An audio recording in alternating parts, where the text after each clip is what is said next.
Thursday morning.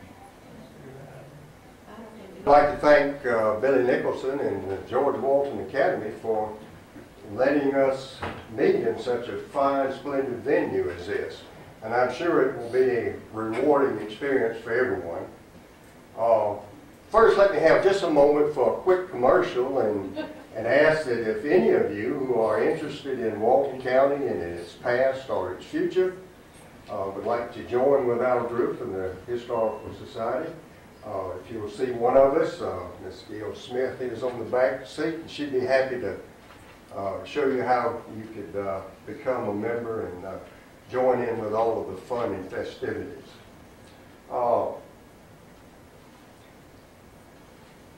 Now for kind of what you're here for. It's going to be my pleasure to introduce as the main event and the speaker tonight, Mr. Mike Head, the Social Studies Chairman for George Walton Academy, and who has for years led groups of students on very interesting historical trips. Students from Monroe Area High, from George Walton Academy. I would imagine there are some of you here tonight who have been on some of these trips, and I'm sure you enjoyed them. And tonight he's going to tell us some of the interesting experiences he has had, and it's just my pleasure to welcome Mr. Mike Head.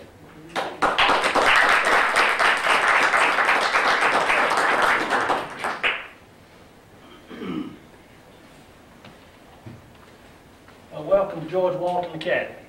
It's really good to see you tonight. I appreciate you coming out, and I hope you're not disappointed when you leave. I hope you get what you came for. I saw an announcement in the paper that said we were going to discuss the history of the United States and the entire political development of our country. I'm not sure we have quite that much time, and I'm not sure I want to grade that many essays. So. And it looks like to me we have a lot of Baptists in the crowd. Nobody's on the crowd, just all you Baptists.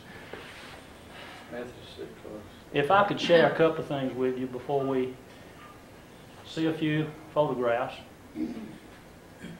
It was 34 years in public school, and it was a blessing. Not every day, but for the most part. And I've been here 7 years, and it's been a blessing. And I think I've learned that kids are kids. Students are students. And you know what they want more than anything else? They want to know somebody cares about them. That's what they want more than anything. And that can be a mama or a daddy or a classroom teacher or anybody. I need to tell you that the lady sitting by Tommy back there, Vivian Beasley, is the one that started this thing. And I don't know how many years ago it was. She says 30-something. I'm just not real sure. But she started it with a group of kids called the Spirit of America Club. And Vivian told me today that a room was $32 the first time we went. And you could get into Jamestown for 75 cents. And how much was a ticket in Williamsburg to see everything? $10. And the entire trip was probably less than $100. Times have changed. The trip now, and we didn't raise the price this year. We felt like we just didn't need to go any higher, was $815. That's cried up. But we've added days to the trip. We're gone 8 or 9 days now instead of 4 or 5. And you're going to see some pictures that my youngest daughter Elizabeth have picked out for me and sent to Desson. She's put them together. And all I have to do is act like I know what I'm talking about tonight. But I want to make something real clear. I'm not sure if it's been a hardship on my family or not. There were times we did this thing when my wife was home with 2 kids at Christmas, because that's when we went for a lot of years. And then they started going with me. I got to a point that I said, look, I'm not going to miss my family at Christmas anymore. So we all have gone together. And it's been an experience that's become just a real part of my family. And I'm real thankful to them for putting up with traveling so many times, and it's not easy. When you have papers to grade, classes to teach, and bags to pack, and then get home and clothes to wash. But in spite of saying that, I want to let you know something. It's not about Vivian, it's not about me, and it's not about my family. I'm just saying thank you to them. It's about children. And that's what it's all about. And if they can see something that makes a difference in their life, that's great. We visit some prestigious campuses. We go to Washington and Lee, VMI, Virginia Military Institute. We'll visit William and Mary. We'll visit the University of Virginia. And no, I don't recruit for anyone, but there is a world outside of the state of Georgia that we want our children to see. And if they decide to go to the University of Georgia, that's just great. They can go dogs with the rest of them. But we don't emphasize events on the trip as much anymore as we do people. We talk about people. Because when you think about the history of our country, that's really what it's about. If we take the people and the heroes out of our history, there's not much left to see. So, that's what we're going to emphasize tonight. I'll try my best not to bore you, and we'll get through as quickly as we possibly can. Maybe a few stories along the way of some things that's happened. We'll see. Let's go.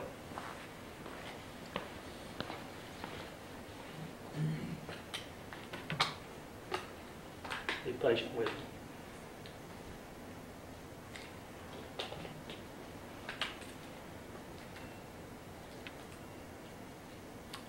Well, for me, this says it all. That's a great place to start.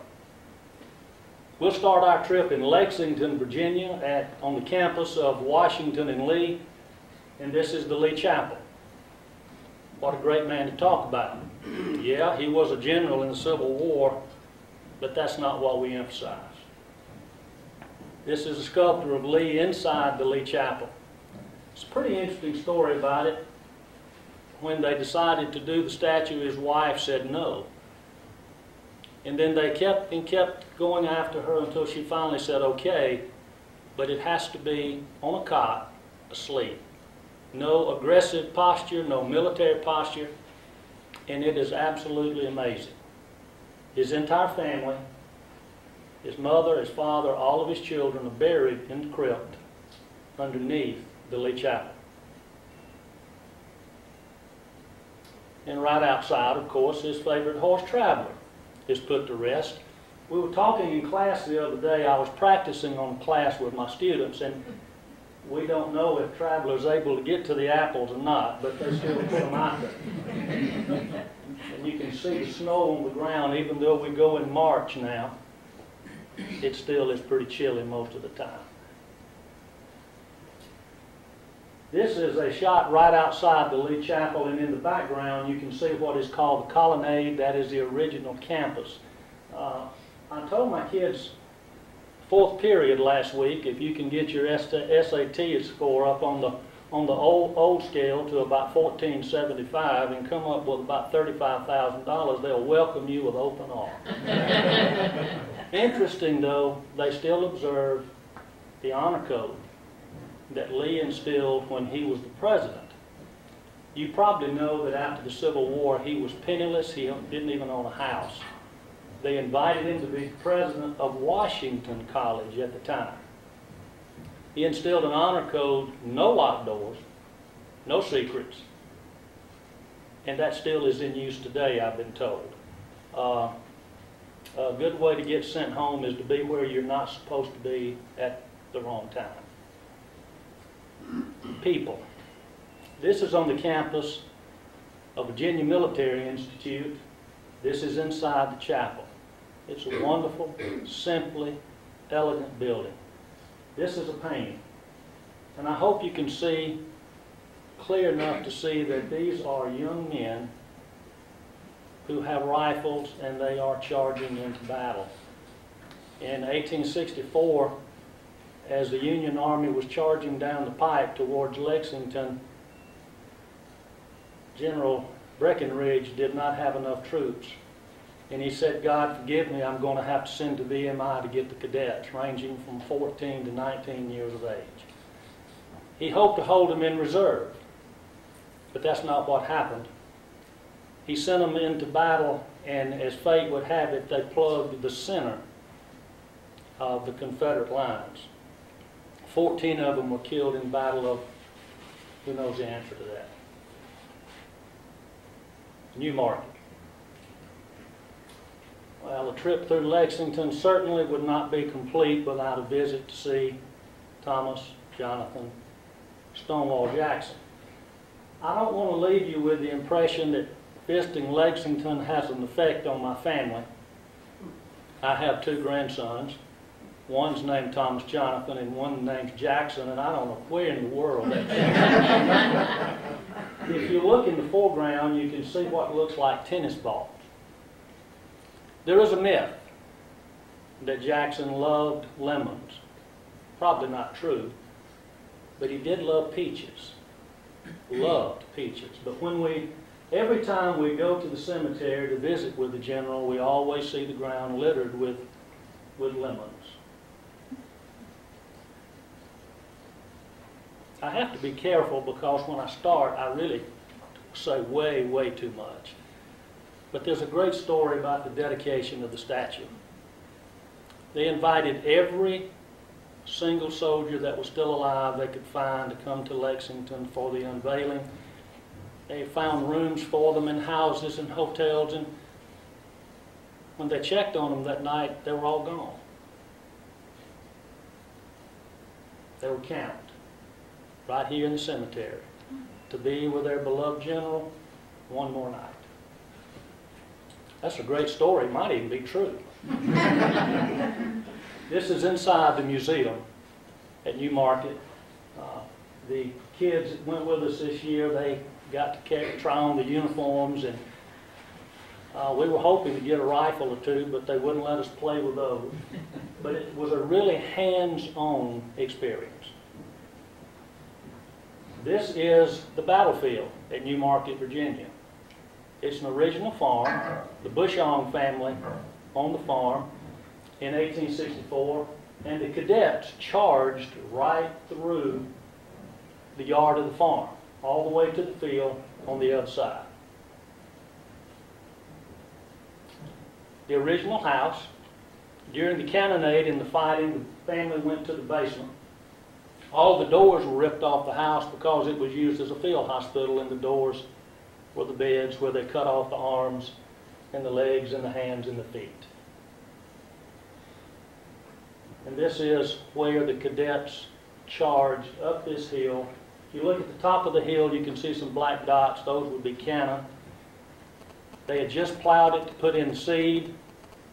It was pouring down rain. Their shoes were sucked off of their feet. The mud was so thick. Today they call it the field of lost shoes.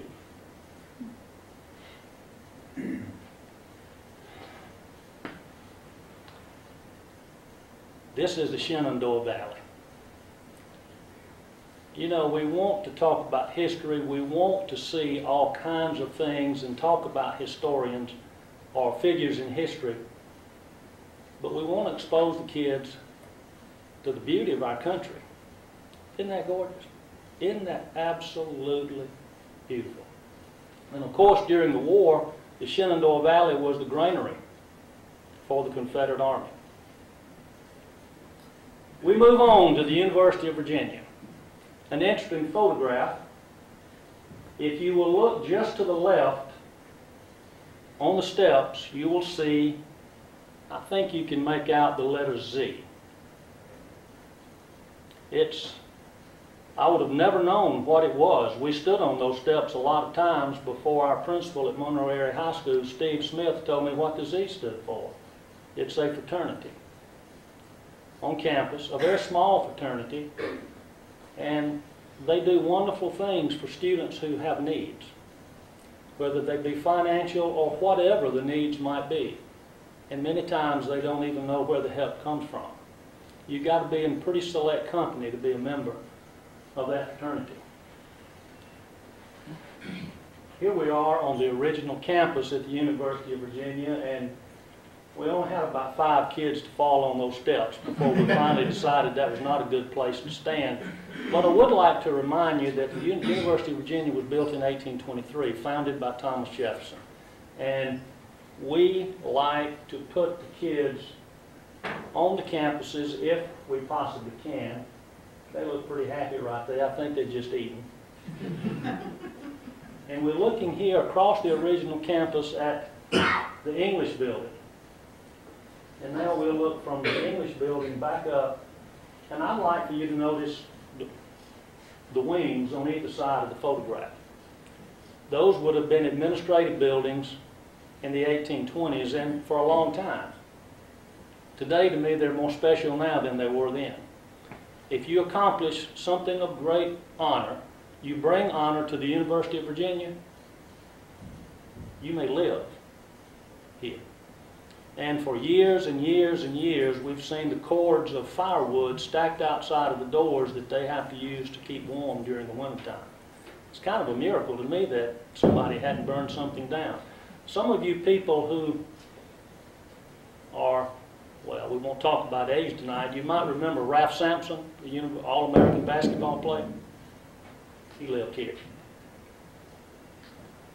One of the most beautiful churches that we've ever seen sits on the campus of the University of Virginia. We get the kids inside because we want them to see the church itself, especially the stained glass. I had a young man who traveled with us in 1997. No one would room with him, and so he ended up rooming with me. That's the first church he'd ever been in his life.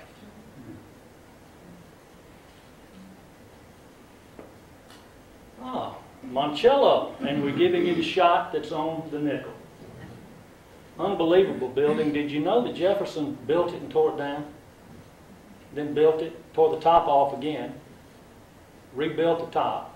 And if you look, I guess he was kind of picky, but if you look at it very carefully, you'll notice that it's 3 floors, but one of them is almost hidden. Reflecting pool. We were there in 1999. I'm sure you'll remember, Miss Head. It was cold. It was about 15 degrees. Snow and ice everywhere. The pond was frozen solid. And one of our brightest students from Monterey High School decided that he would check out the thickness of the ice. Oh, the outside edge held, but not the middle. And down he went 6 feet, totally soaking wet. You know how hard it is to dry someone's clothes in a hand dryer, using a hand dryer and air conditioning. I'm so glad his mother was along. Absolutely beautiful place. How many of you have been to Monticello before? You know the genius of Thomas Jefferson simply by going through this building. A little chilly this day. This is one of my favorite places. I know I'm not supposed to have a favorite place. This is a summer home that Jefferson owned in Lynchburg, Virginia. We only discovered it about 15 years ago. And it has finally been purchased by the Poplar Forest, the Thomas Jefferson Society. And it is a work in progress. We try to visit there at least every other year, and we see the restoration as it progresses from year to year to year. They just constructed the wing on the right side of the photograph, which consisted mostly of an office and a kitchen. The window on the other side of the house is where they threw all the trash. That's where they found the artifacts. Oh goodness, I thought that was my favorite place. This might be my favorite place. Yankee Tavern. One of the oldest taverns in Virginia. It was, oh gosh, 1740 something, I suppose. We go there to see the tavern, but that's not really why we go there. Does anybody in the room like fried chicken? I'll tell you, it's unbelievable. It's fried chicken, black-eyed peas, stewed tomatoes.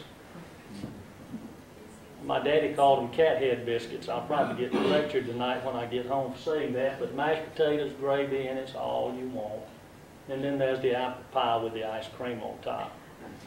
I had a student one year from Monroe, Vivian, you'll remember Big Sam.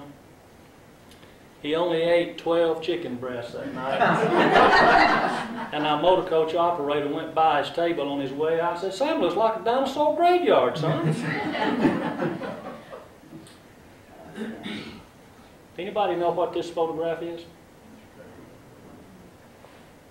I believe it's Robert E. Lee's family home. You got it. Good job. Hang around after class, you get extra credit. Stratford Hall. Lee was born here. It had been in the Lee family for over 100 years. His dad lost it. Light Horse Harry lost it when Lee was 3 years old. You'd notice the chimneys, very unusual, and the staircase in front. It's a little steep for me. As a matter of fact, one of the children of one of the Lees who lived there fell to his death on that stair, on the front. Well, that's actually the back of the house. Now, who can tell me why that's the back of the house? The front was on the river. Who said that? Good for you. You might get an A. Because the river was the highway. All right, come on. Why is this in here? That photograph was in there. It was the last year at Monroe area, and my daughter put this presentation together. And it's got a lot of sentimental feelings for us. This is Appomattox, Virginia. It is my favorite place. No ifs, no ands, no buts.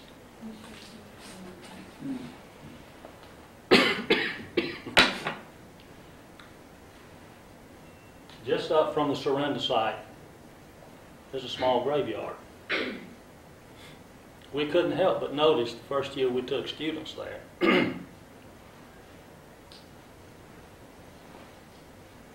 Just here, the marker is a southern boy named James A. Hogan. Don't have a clue. But he was from Georgia. So we decided every year when we visit, we would place flowers on the grave. That's become quite a tradition.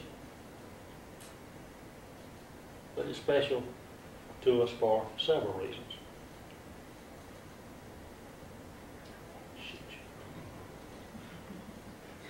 The photograph of me on the bench, I don't know if any of you knew my good friend Terry Adcock. We asked him to go with us one year and he got hooked. And he always liked to stand on that bench and talk to the kids. Now, I can only tell you about this tree if I have your solemn promise that you will keep this secret. If you don't, I'll have to shoot you. This is a tree right at the end of the cemetery.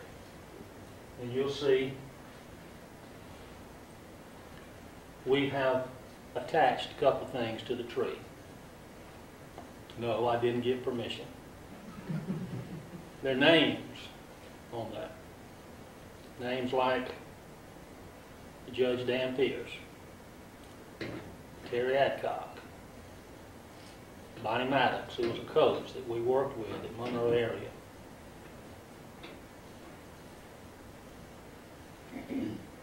This is one of our students who's attaching the last of the plaques.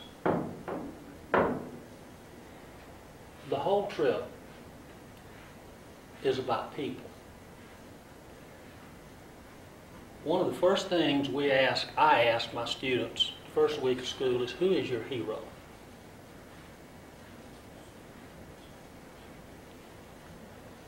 I bore people to death with my heroes from history. That's what I do for a living. I bore people to death talking about Washington, Jackson, Lee, Jefferson, Adams, Franklin.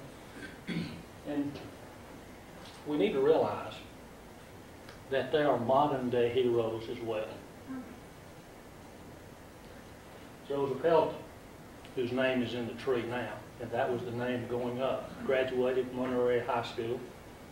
He paid the supreme sacrifice in Iraq, serving his country. Shenandoah Valley. Isn't that beautiful? Isn't that absolutely? Folks, we live in a marvelous country. And I stand up here and say that to you tonight unashamedly. I love this country. Isn't it beautiful? Isn't it absolutely beautiful? Elizabeth, I see your head also in the glare of the window there. Which really sets the picture off well, don't you think? In the best week.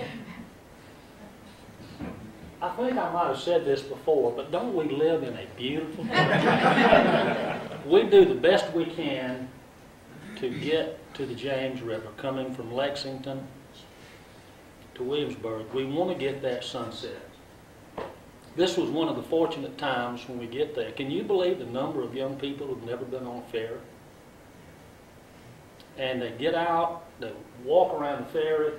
This was always Vivian's favorite part of the trip. I say that with tongue in cheek.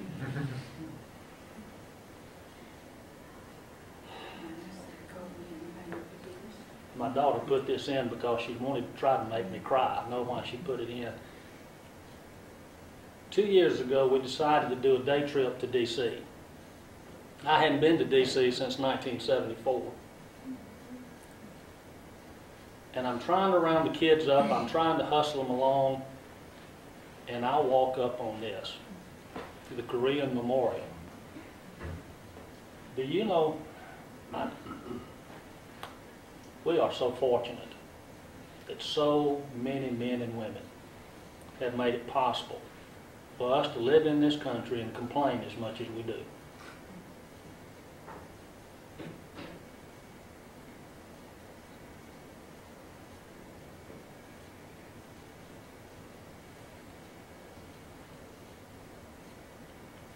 The same day, we visited Mount Vernon, of course the home of George Washington, where I learned something I'd never known. How many of you knew that Washington, when he was buried or placed in the coffin, had a string tied around his finger? Up out of the coffin to a bell. Had a great fear being buried alive. By the way, he died of strep throat.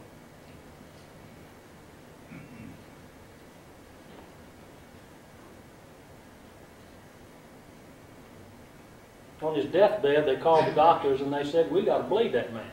So they did. That was the end of it. One of the most out-of-the-way places we visit is in Irvington, Virginia. This is Christ Church. Architecture is simply beautiful. Inside, it's built in forgive me, I can't remember the exact date, are the original wooden pews, the original sounding board where the pastor stood to deliver the message. Nothing has changed. The church was built, financed by a man named Robert Carter, who owned so many thousand acres of land on the river in Virginia, they called him King Carter. He financed the church and then requested to be buried in the back. And that's where you'll find him.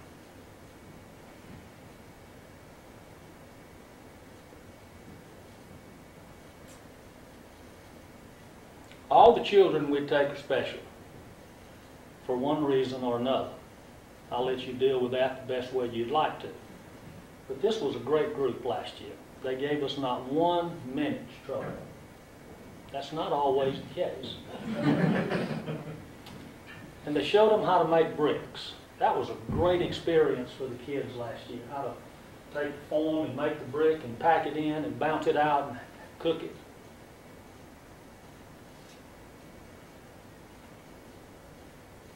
How many of you been to Jamestown? This is the church.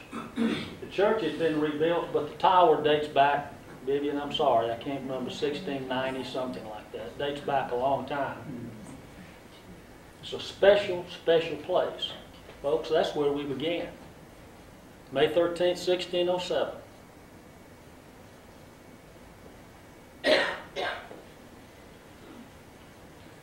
The economy of Virginia at that time, at Jamestown, was based on tobacco.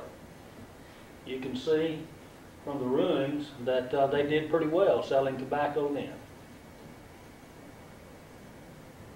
This is a place where we start trying to ask the kids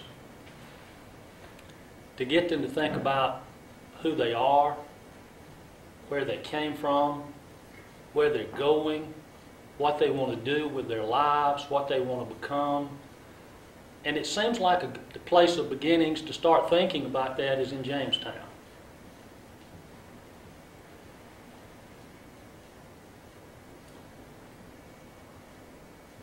Who do you think that might be? Pocahontas. Pocahontas. Except it's not a very good rendition. It would be a great carving, sculptor, statue of Sacagawea out on the plains. We know it's not Pocahontas for one simple reason. She has on clothes. And the Indians around Jamestown probably would not. And certainly would not have had a long dress. But isn't she pretty? John Smith, who history tells us absolutely saved the colony. You don't work, you don't eat. Disregard the figure on the left, but notice the guy on the right. Jamestown, Williamsburg, we run into reenactors all over the place. They not only are in costume, they are in character. And here I am trying to convince him it was really 2011. He's a slave. And he's explaining to me the hardships that he's faced in his lifetime. I could not get him out of character. Our kids try to get him out of character. They simply can't do it.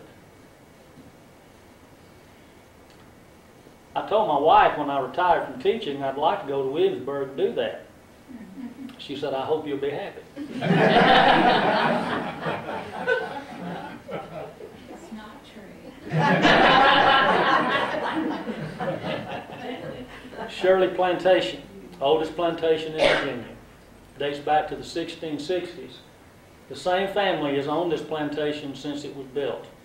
Notice on top of the house, if you can, the two chimneys right between them is the pineapple, southern symbol of hospitality. Robert E. Lee's mother was married in this house.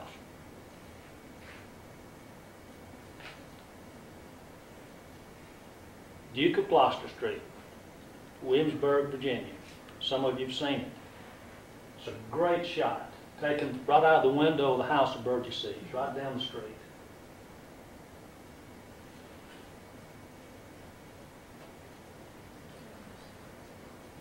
The House of Burgesses, the first representative assembly to meet in the American colonies in the United States. They actually elected the Burgesses. They met on the right and passed all kind of important laws, like pigs had to be fenced in town. And then the appointed council, the governor's council, met on the left. And then when they had to discuss, they met in the middle. If you got to vote in Virginia on the Burgesses, you had to be white, you had to own land, you had to be a male, and you had to be 21 years of age. Other than that, you could vote. Royal Governor's Palace, lived in luxury. Unbelievable place where you lived. At the end of the American Revolution, I believe Governor of Virginia lived there. I know Thomas Jefferson lived there for a while. They had been very bad. They spent probably, 30 seconds in there. Everybody wants that picture. Suzanne, Virginia, do y'all have pictures of this? Sure. Yeah.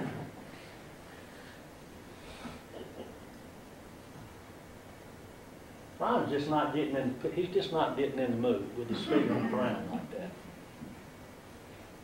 But the British are coming. In the last 5 years in Williamsburg, they have really gone to great lengths to produce an atmosphere of the American Revolution and how it affected Williamsburg, Virginia. The kids always love it when the drums and the fifes come down the street. I've never seen kids that are in class get as excited. They run along beside them, they cheer, and they even sing Yankee Doodle Dandy, those of them who know the words, which is not very many anymore, sadly to say. The members of the drum and fife teams are no longer adults, Vivian. They are now students from the middle school. And I understand they pay them pretty darn good.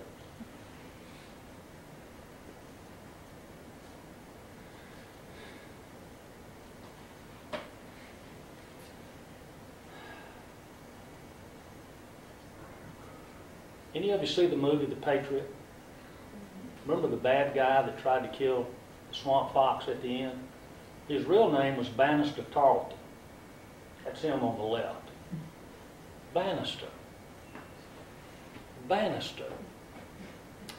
Somebody told me that we started calling the rail up a staircase Bannister because he rode up a flight of steps at Carter's Grove, hacking into the railing. That's a very interesting story, and it might have an element of truth in it. Oh, my friends, the oxen. They and I both have one thing in common. We love to eat. They are almost as tall as I am. They are huge. But aren't they pretty? They are beautiful. The girls love the bonnets. They love the straw hats. And don't they make a pretty picture? This is in Tarpley's store, and the lady wasn't happy at all when they put them back on the shelf when she realized they just were having the picture made. These young men got drafted into the Colonial Army. Colonial Military. They've signed up. They're all waiting to get a gun. I didn't have the heart to tell them, just not coming.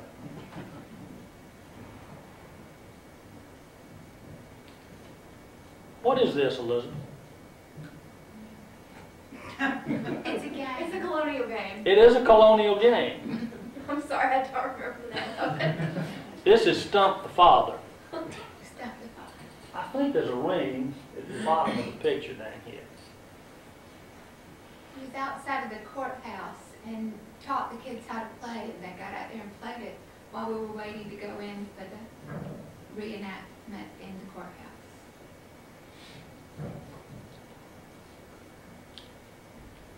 College of William and Mary. In the back is the Wren building. Obviously, they're doing some repair work there to the architecture, Christopher Wren. Unbelievably beautiful, beautiful campus. Just a beautiful place. I must tell you this.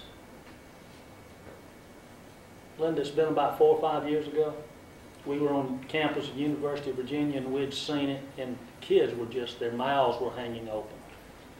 And one of our juniors walked up to my wife and said, "Man, I wish I'd studied harder." She was serious. Students, now's the time.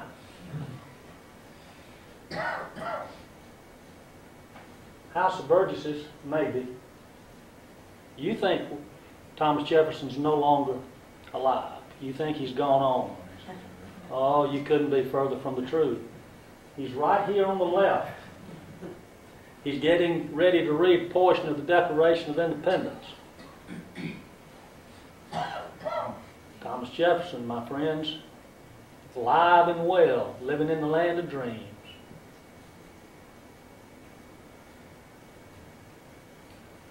So we decided we would visit his lecture. And he talks for about 20 minutes and then he answers questions. But you cannot get him past 1826. One young woman asked him what he thought of women finally getting the right to vote. He said, "Ma'am, you have got to be kidding. This will ruin our country." I didn't say that, he did. And he lets us have our portrait painted with him if we have the patience to stand in line and wait for the artist.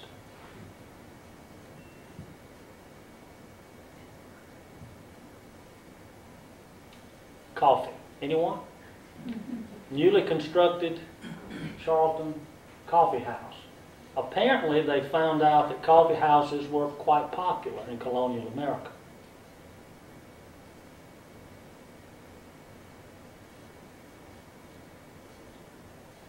They are in the process of reconstructing the Blacksmith Shop. We're looking forward to seeing that, Lord willing, the next time we get there. A gift of about $10 million made that possible. So those of you who would like to leave a check tonight when you leave, I'll be glad to send it right on to the Williamsburg Foundation.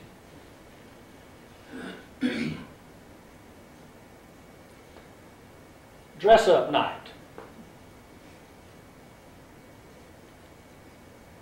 Right in the middle of the trip, we try to always make a reservation to take our kids to one of the Colonial Taverns in Williamsburg.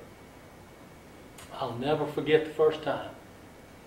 I think my meal cost, I believe it was $5.50, and I almost passed out because it was that much. Now, each of these kids will spend approximately $40 to $50 for a meal and have the most wonderful time dining in a Colonial Tavern.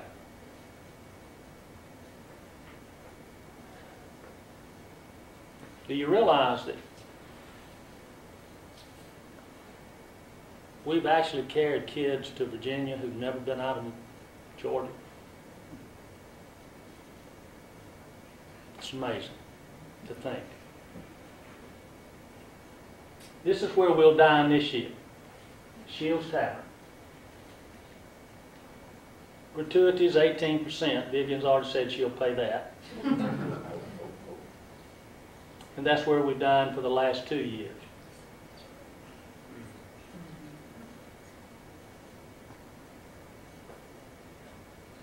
Game pie,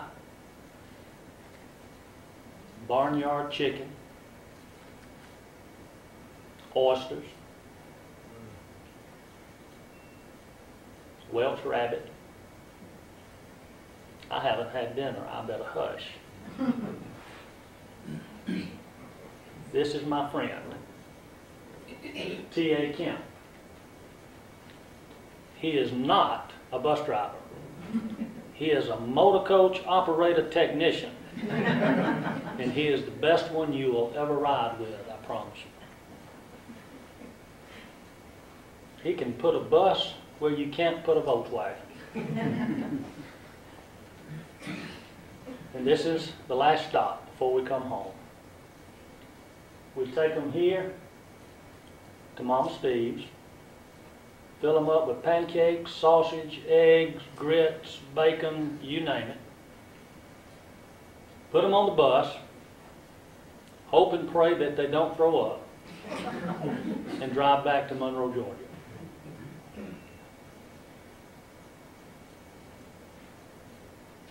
And here we are, back where we started. I know that I've probably taken way too much time.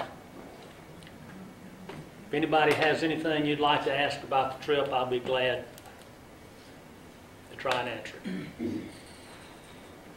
I would like to say, okay, got a question.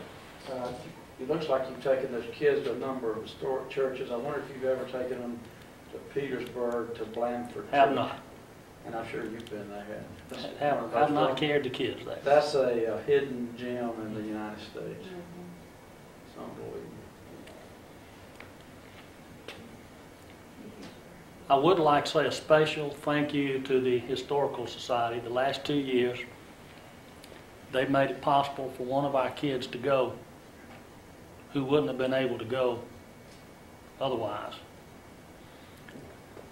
I'm probably going to get in trouble for saying what I'm about to say, but that doesn't stop me too often. You know, we had a lot of kids to travel from Monroe Area High School who couldn't afford it. And our community got them there. Unbelievable what the community did. And when I came to George Walton, I assumed there wouldn't be a need for that.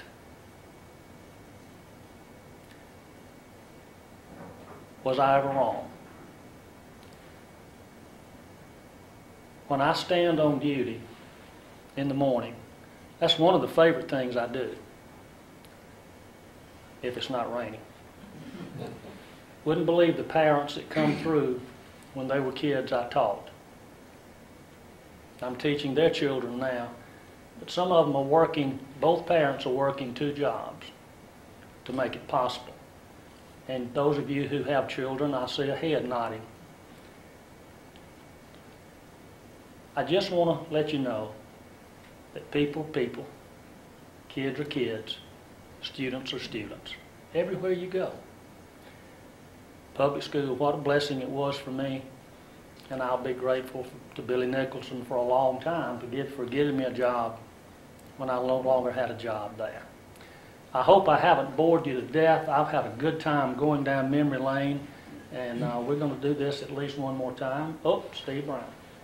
If somebody had a desire to help a student make a trip, how would they go about that? See me. All you got to do. And it'd be appreciated more than I could ever tell you. We keep trying to get you to do an adult trip. You in for that yet? Linda Lee. With kids. I would love my kids to do what I did. It was great. Linda Lee stopped me at church Sunday. She was, you know Linda, she was in my face about an adult trip. And I said, honey, let me get retired first. And then Tommy's already got the list of people who's going, so. Yeah, we're working on that. Put my name down. I would greatly enjoy that. Tony and I'll be the coordinators. Well, Tommy, you lost your job. I'm sorry, buddy. Thank you. Yeah. Anybody? Yes, ma'am. Do you ever go around the corner and take them down to York?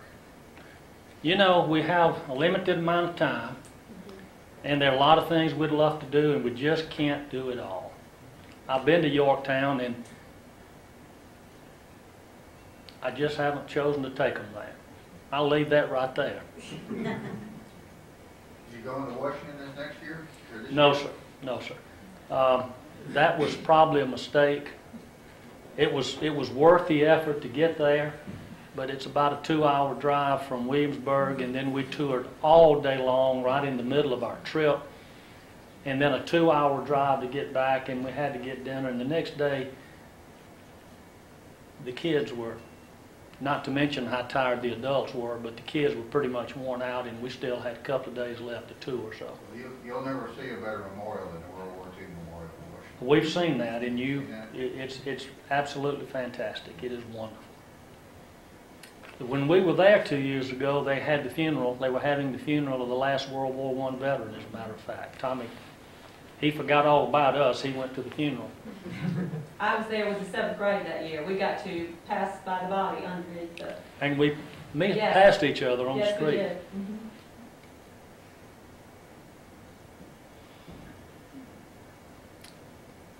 Thank you very much for your kind attention. For taking us on this trip down our history. I have to agree with you. We do have a beautiful and a wonderful country, and it really irks me sometimes when someone acts like they're trying to tear it down, but that's a story for another day. But we do have some just marvelous places to go, and if you ever have a chance to tour this wonderful land, you ought to do it. I want to thank you all for coming out and being with us tonight. Appreciate so much all of you coming, and appreciate being able to meet again in this wonderful place. God bless.